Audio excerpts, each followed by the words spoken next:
Hello friends, एक बार फिर आपके सामने एक नई प्रेजेंटेशन लेके हाजिर है। आज का जो मेरा टॉपिक है कि ईरान पाकिस्तान के रिलेशंस, ईरान पाकिस्तान का करंट अफेयर जो अभी हालिया तौर पे पाकिस्तान और ईरान के दरमियान मिज़ाइल की एक छोटी सी वॉर कह लें आप, या दोनों ने एक दूसरे की टेरिटरीज़ को जो है वो निशाना बनाया।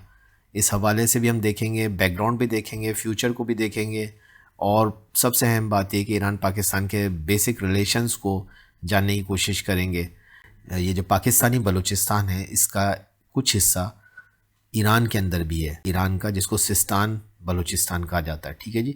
तो ये दोनों territories basically Baloch speaking territory हैं, चाहे वो ईरान में हो या पाकिस्तान में हो, और यहाँ पे कुछ मसले मसाइल रहते हैं जिसकी वजह से दोनों कंट्रीज़ को ही दुश्वारियों का सामना है। अब ये दुश्वारियाँ क्या हैं और इन दुश्वारियों से क्या प्रॉब्लम्स फ्यूचर में हो सकते हैं, ये सब कुछ आज की प्रेजेंटेशन का हिस्सा है। चलते हैं टॉपिक की तरफ। मैं हूं Mohammad Naufal Safan, blogs Naufal academy. अगर आपको मेरा वीडियो पसंद आ रहा तो प्लीज़ लाइक और सब्सक्राइब ज़रूर कर दीजिएगा। देखिए, ईरान ने 1947 में पाकिस्तान को सबसे पहले ऑफिशियली एक आज़ाद मुल्क या सॉवरेन कंट्री के तौर पर एक्सेप्ट किया, रिकग्नाइज़ किया। कायदे आज़म 1948 में राजा गजनफर अली को ईरान का एम्बेसडर बनाते हैं। ईरानी शाह यानी कि मोहम्मद रज़ा शाह पहलवी दुनिया के पहले हेड ऑफ़ द स्टेट थे जिन्हें पाकिस्तान का विज़िट 1950 के अंदर किया। इब्तिदा में 1950 से लेकर 1979 तक पाकिस्तान को ईरान से ही तेल मिलता रहा। यही नहीं, सन 65 और 71 की जंगों में भी पाकिस्तान की हिमायत है वो ईरान ने की। साबिक पाकिस्तानी सदर इस्कंदर मिर्ज़ा और साबिक आर्मी जनरल मूसा की कब्रें भी ईरान में ही हैं। ईरान और पाकिस्तान के जो ताल्लुकात हैं ये बहुत ही गहरे और बहुत पुराने ताल्लुकात हैं। पाकिस्तान की लैंग्वेज जो कि उर्दू है, ये बेसिकली हाईली इन्फ्लुएंस्ड है पर्शियन लैंग्वेज यानी फ़ारसी लैंग्वेज जो कि ईरान की लैंग्वेज है, उसके ज़ेर असर है। पाकिस्तान का कौमी तराना भी ईरानी ज़बान यानी कि फ़ारसी ज़बान में है। 16वीं सदी ईस्वी में मुग़ल्स ने इस लैंग्वेज को अडॉप्ट कर लिया इंडिया के अंदर, और वहाँ से हिंदुस्तान के अंदर फ़ारसी ज़बान का बहुत ज़्यादा इन्फ्लुएंस है। इकबाल को इकबाल लाहौरी के नाम से ईरान के अंदर जाना जाता है, क्योंकि इकबाल की शायरी का एक बहुत बड़ा हिस्सा फ़ारसी ज़बान के अंदर है। उर्दू के एक बहुत बड़े पोएट गालिब हैं, उनकी भी बहुत सारी पोइट्री फ़ारसी के अंदर है।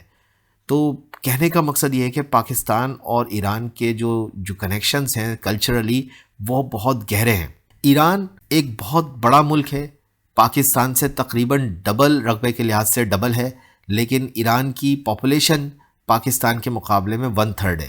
तो ईरान के जो गैस रिज़र्व्स हैं दुनिया के सेकंड लार्जेस्ट गैस रिज़र्व्स हैं, और इसके साथ साथ ईरान के अंदर जो क्रूड ऑयल है वो दुनिया का 4th लार्जेस्ट क्रूड ऑयल है। हिस्टोरिकली ईरान एक एंशंट लैंड है जो कि 550 बीसी में साइरस ने इसको फाउंड किया था।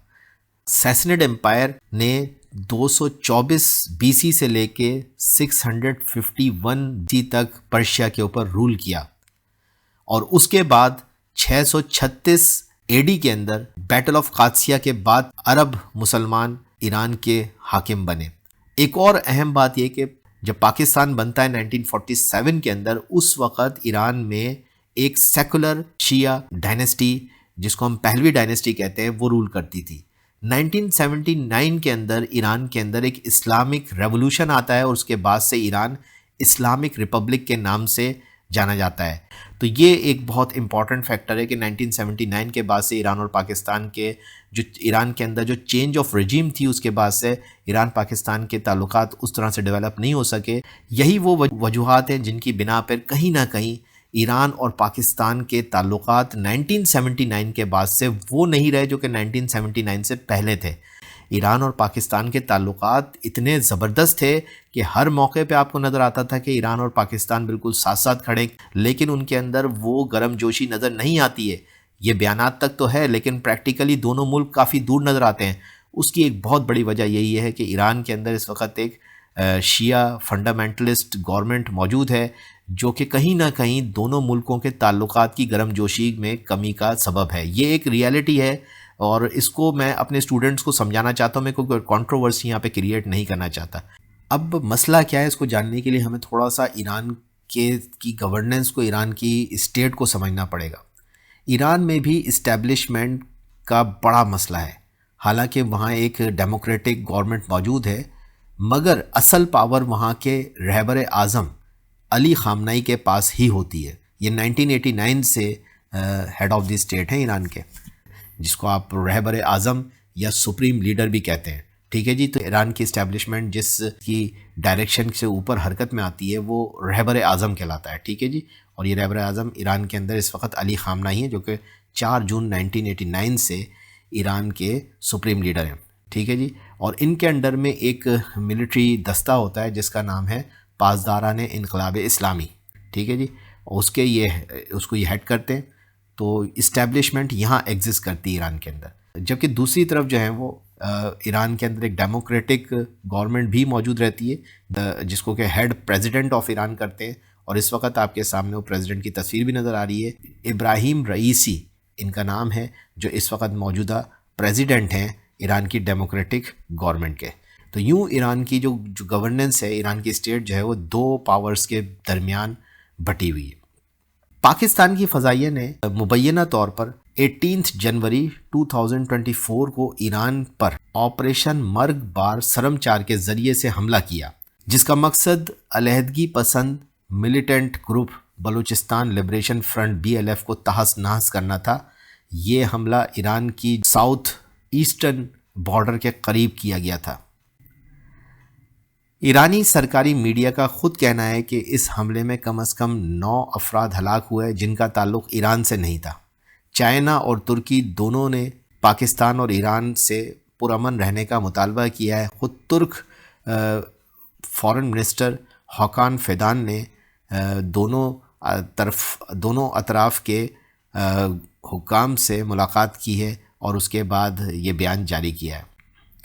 پاکستان نے اپنے سفیر اور تمام سرکاری وزٹرز کو ایران سے اس وقت فوراً بلا لیا جب 16 جنوری 2024 کو ایران نے پاکستان کے صوبے بلوچستان کے پجگور ڈسٹرکٹ میں جیش العدل کے ہیڈ کوارٹر کو بیلسٹک میزائلوں اور ڈرونز کے ذریعے سے نشانہ بنایا، جس کے بارے میں تہران نے دعویٰ کیا تھا کہ یہ ایک ملیٹنٹ گروپ تھا جس کو کہ انہوں نے ٹارگٹ کیا۔